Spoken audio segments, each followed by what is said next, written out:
tema da reflexão bíblica que eu vou trazer para os irmãos nesta tarde é o que está na nossa tela: o jugo suave que traz descanso à alma. Eu vou ler o texto de Mateus, capítulo 11, do versículo 28 até o versículo 30, que diz assim: Vinde a mim todos os que estáis cansados e oprimidos, e eu vos aliviarei.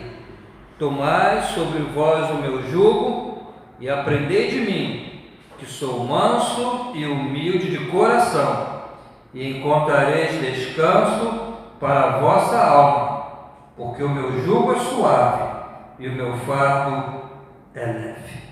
Amém? Que Deus possa aplicar a sua palavra nos nossos corações. Irmãos, o que é o jugo de Jesus?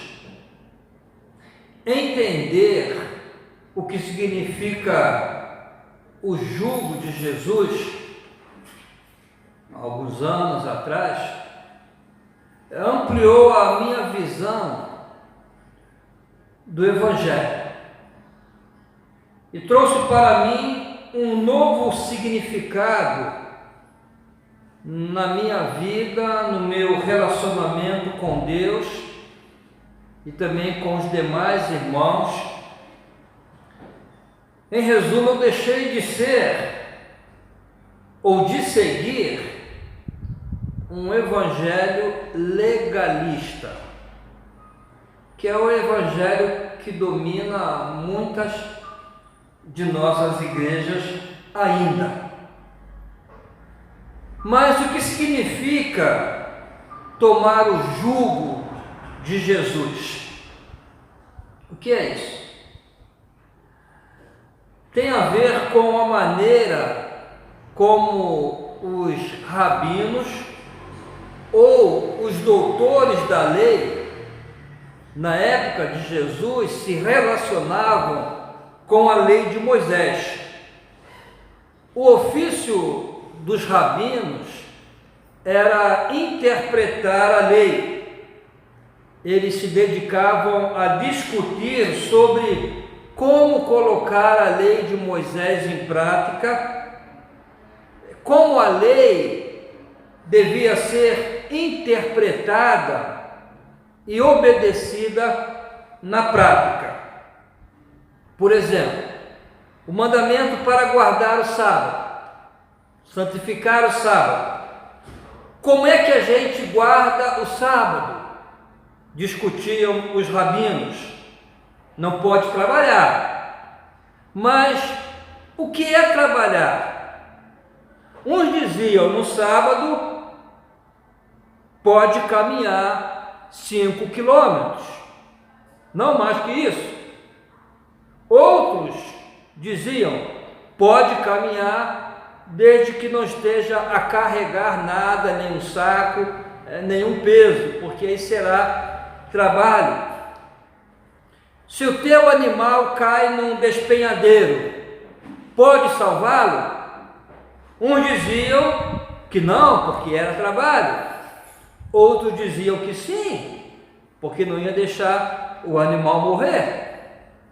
Então, cada rabino tinha a sua interpretação da lei. E essa interpretação era o jugo do rabino. A interpretação do doutor da lei, do rabino, era o seu jugo. Alguns eram extremistas, tinham um jugo muito pesado, outros eram mais liberais e tinham um jugo menos pesado. Alguns eram menos fundamentalistas, outros eram mais conservadores, radicais.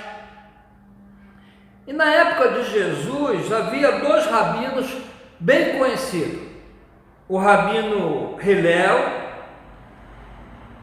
que tinha sua escola de interpretação da lei, ele era mais moderado, e o rabino Shammai, que era um rabino muito rigoroso. Ele interpretava a lei ao extremo. Por exemplo, quando perguntaram a Jesus sobre o divórcio, não estavam a perguntar se Jesus era contra ou a favor do divórcio. A pergunta não foi essa. Apesar de saber que o divórcio não fazia parte do plano inicial de Deus, Jesus disse: não foi assim no princípio, não foi isso que meu pai planejou, mas Moisés permitiu por causa da dureza do coração de vocês. Então, apesar de Jesus saber que não fazia parte do plano inicial de Deus, ele não era contra o divórcio, porque estava na lei de Moisés. Ali estava na lei de Moisés, era legal. Jesus disse: não é o ideal, mas houve a permissão, por causa da dureza do coração de vocês. Então, eles não estavam a perguntar a Jesus se ele concordava ou não com o divórcio. A pergunta não era essa, porque ele não ia ser contra a lei. O que eles queriam saber era em que situação podia dar-se o divórcio. Em que situação? Quando o divórcio seria legítimo?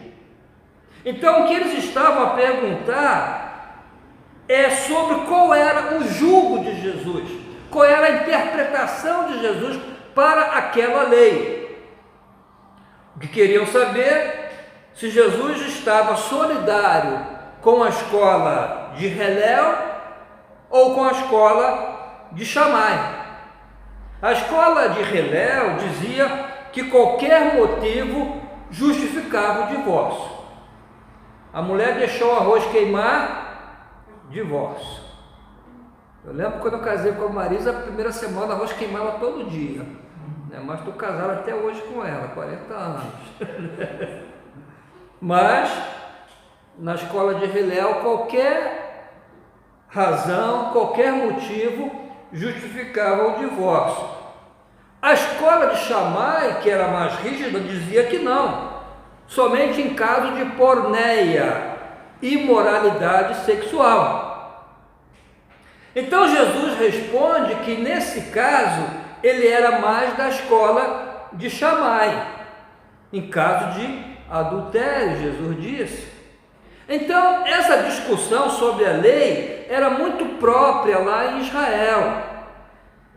E à medida que o rabino dizia o que era permitido e o que era proibido, isso era o julgo do rabino. Pode, o que não pode, o que é permitido, o que não é permitido, o que é proibido, o que não é proibido. Uns eram mais severos, outros menos severos. Então, quando Jesus diz assim: tomai sobre vós o meu jugo, ele está a dizer: eu também tenho uma interpretação da lei. Por isso, lá no Sermão do Monte, ele diz: ouviram o que disseram os antigos? Eu, porém, vos digo. A minha interpretação é essa. Em outras palavras, eu também tenho jugo, eu tenho uma interpretação da lei, eu tenho uma forma de compreender a lei, e o meu jugo é suave. É o que Jesus diz: o meu jugo é suave. Não é como o jugo de Shammai, não é como o jugo dos fariseus. O meu jugo é suave, não é pesado como o jugo da religião legalista. O que significa isso? Jesus está a dizer que existe uma experiência espiritual ou religiosa sob o jugo da lei, mas que existe outra experiência espiritual, religiosa, sobre o jugo da graça. E é isso que o Evangelho veio trazer. Essa coisa, irmãos, de uma religião baseada no cumprimento da lei não funciona. Uma religião legalista, moralista, uma espiritualidade legalista, moralista, não funciona. Essa ideia não funciona, sabe por quê? Porque ninguém consegue cumprir a lei de Deus.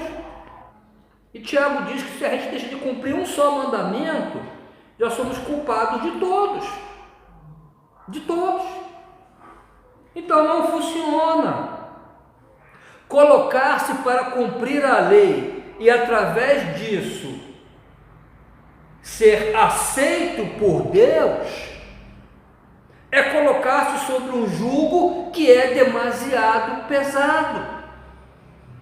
É isso que o teólogo americano Brian Manning quis dizer quando ele afirmou: Deus te aceita do jeito que és, não do jeito que deverias ser, pela simples razão de que jamais serás do jeito que deverias ser. Jamais, irmãos. O apóstolo João fala isso lá em 1 João capítulo 3, amados, quão grande amor nos amou o Pai, que fôssemos chamados filhos de Deus, e na verdade somos filhos de Deus, mas ainda não somos o que deveremos ser. Quando seremos? Quando Ele se manifestar. Aí o veremos face a face e seremos semelhantes a Ele. Só na glória, aqui nesse mundo nunca. Podemos chegar perto, mas não seremos o que deveríamos ser. Então,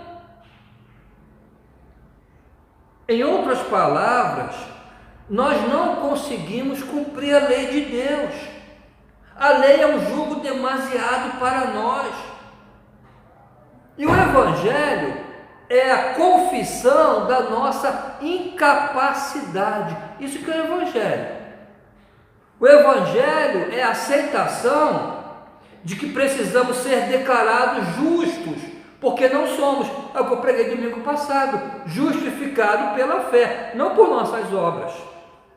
Precisamos receber emprestado a santidade de alguém, porque não temos santidade própria. Então nós recebemos a santidade de Jesus, a justiça de Jesus. Somos cobertos com a sua justiça, porque eu não tenho santidade própria. A minha santidade que Deus aceita é a santidade de Jesus na minha vida. Na terça-feira nós temos nossos encontros em casa, né? Os irmãos que não estão a participar estão a perder. E na terça-feira, né, à noite, às 9 da noite, falamos sobre os sermões do domingo passado, sobre justificação pela graça, né, que Deus nos declara justo, que Deus olha para nós como se jamais tivéssemos pecado. Aí tem uma irmã que estava no grupo, ela disse assim: pastor, eu aceito tudo isso, mas também eu sei que eu preciso santificar a minha vida, porque sem a santificação ninguém verá o Senhor.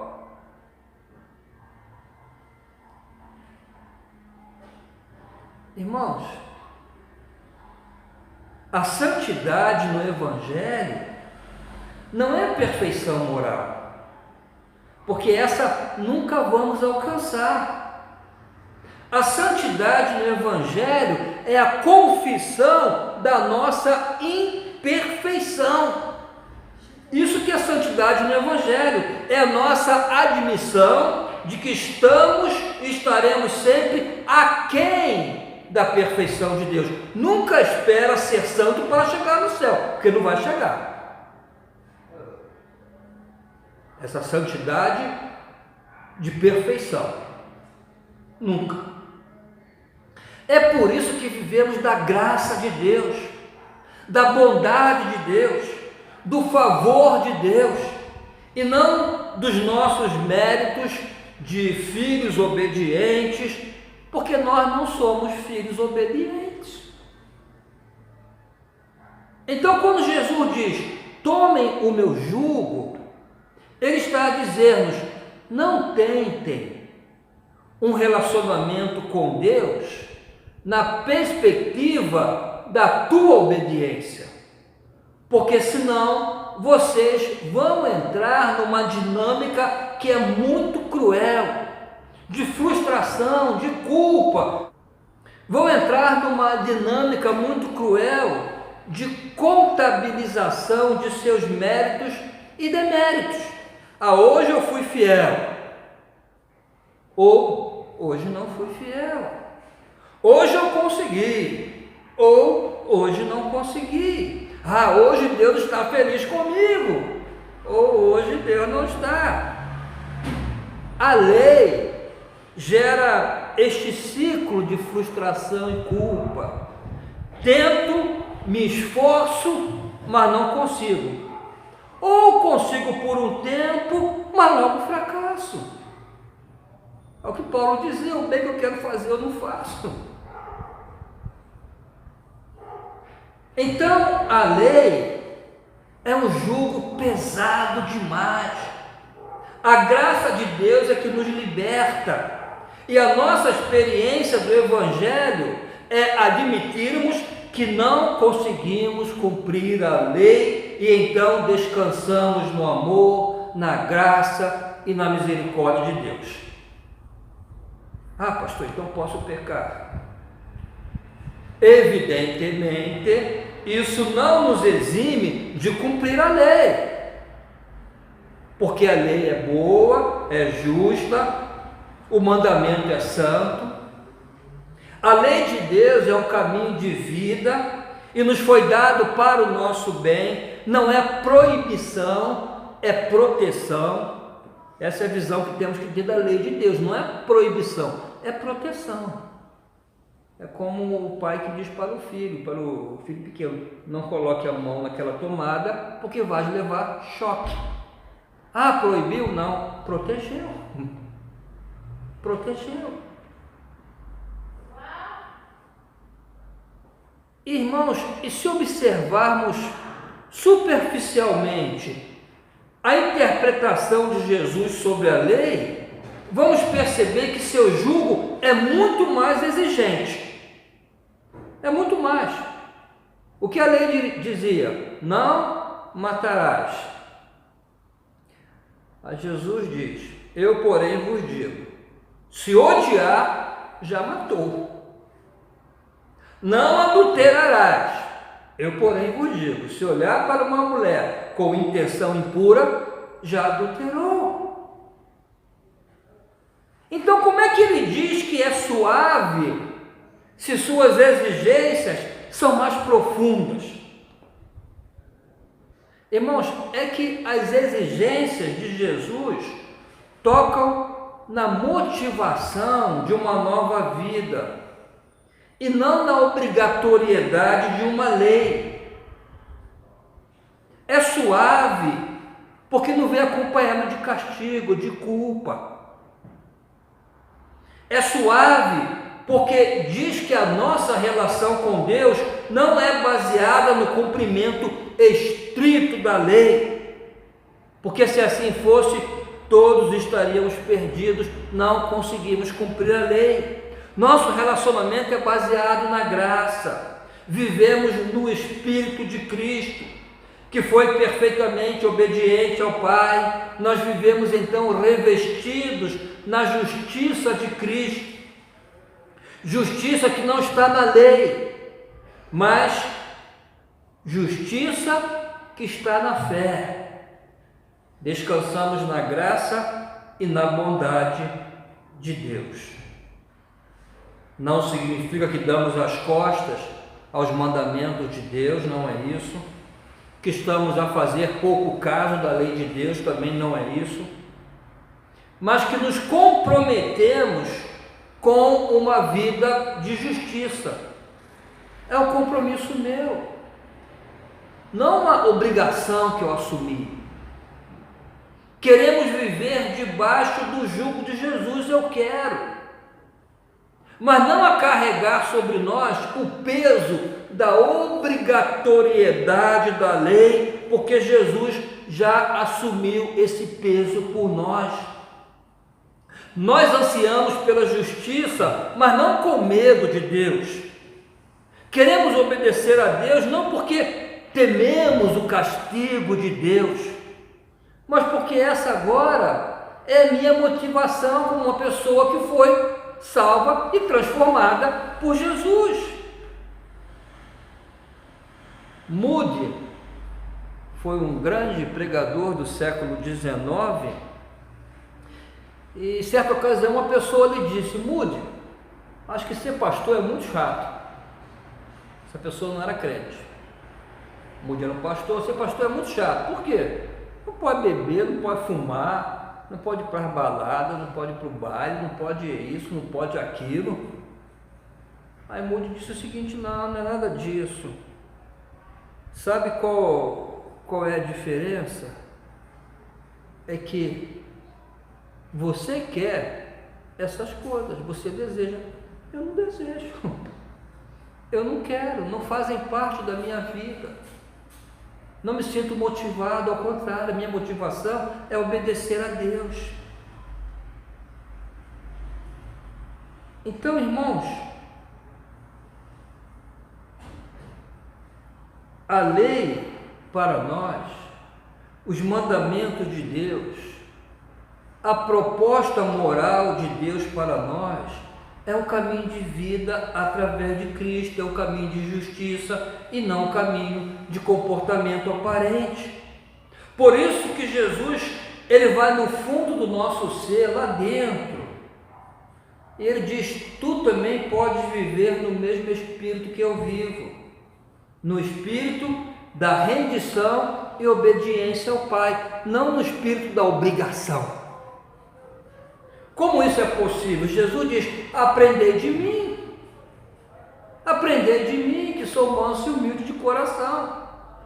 Por que Jesus cumpriu a lei? Porque tinha medo ao castigo ou porque era motivado a isso? Porque amava o Pai e sabia que o Pai lhe amava e que a lei era boa. Foi por isso. Não foi por medo de ser apedrejado. O segredo então é aprender com Jesus. Uma das razões porque o jugo de Jesus é suave é porque ele não só nos diz o que devemos fazer, mas também nos capacita a fazer. Por isso o seu jugo pode ser carregado pelas pessoas que aprendem com ele. E devemos aprender primeiramente a ser manso e humilde de coração. Por quê, irmãos?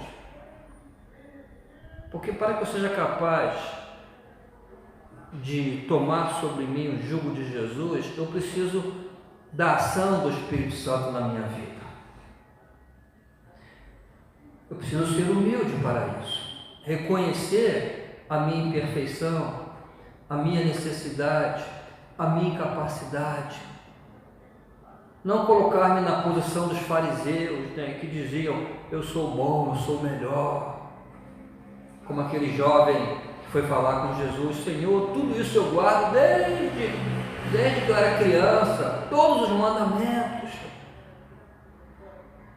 Não tinha humildade, tem que ser humilde, tem que ser manso. Manso para responder ao trabalho do Espírito Santo, à voz do Espírito Santo, porque ele nos fala quando lemos a Bíblia, nos fala quando escutamos um sermão na igreja, ele fala a nossa consciência. Então eu não posso resistir à voz do Espírito, como faziam os reis de Israel, que eram repreendidos pelos profetas e queriam matar os profetas. Em vez de arrepender-se de seus pecados, eles queriam matar os profetas, porque não eram mansos à voz de Deus através dos profetas. Então, não podemos reagir contra as suas correções, contra as suas advertências.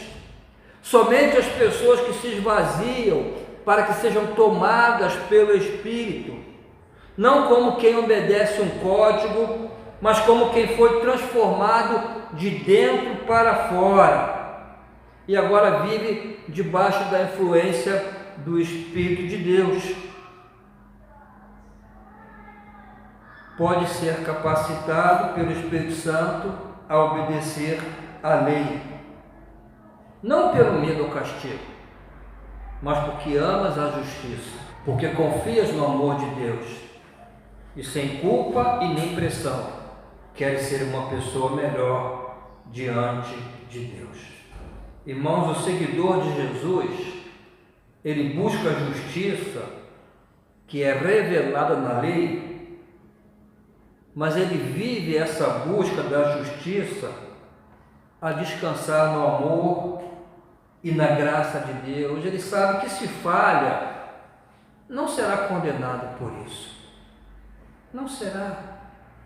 E vive assim na fé, na confiança de que Deus é amor e que Cristo é o nosso companheiro de viagem, está ao nosso lado para ajudar-nos, a fim de fazer com que o seu jugo seja suave e o seu fardo seja leve. Então não vivas com Deus na base da obrigatoriedade, da obediência obrigada, do cumprimento de dogmas e preceitos religiosos, mas viva com Deus a relação de amor, de afeto, onde a busca pela justiça de Deus será natural, será espontânea, será prazerosa, inclusive. Descanse no amor de Deus. Tome sobre ti o jugo de Jesus e não o peso excessivo, opressivo, aniquilador, destruidor, maldito da religião moral. Descansa na graça e no amor de Deus. Tome sobre ti o jugo de Jesus, que é suave, e o fardo é leve. Irmãos, já há alguns anos eu decidi viver assim, e eu sinto a minha consciência muito mais tranquila diante de Deus. Eu acho que hoje eu sou melhor do que já fui. Essa é a minha oração. Eu quero ser capaz de buscar a justiça de Deus, não como um critério para que Deus me ame, mas que eu busque a justiça movido, levado pela ação do Espírito Santo que habita em mim e pela profunda convicção de que Deus me ama e que a sua justiça é para mim um caminho de vida. E nesse caminhar, a busca da justiça será para mim um jugo suave e um fardo leve. Eu faço essa oração por mim e te convido a fazer essa mesma oração por ti. Amém? Que possa experimentar o jugo de Jesus, que é suave. Amém.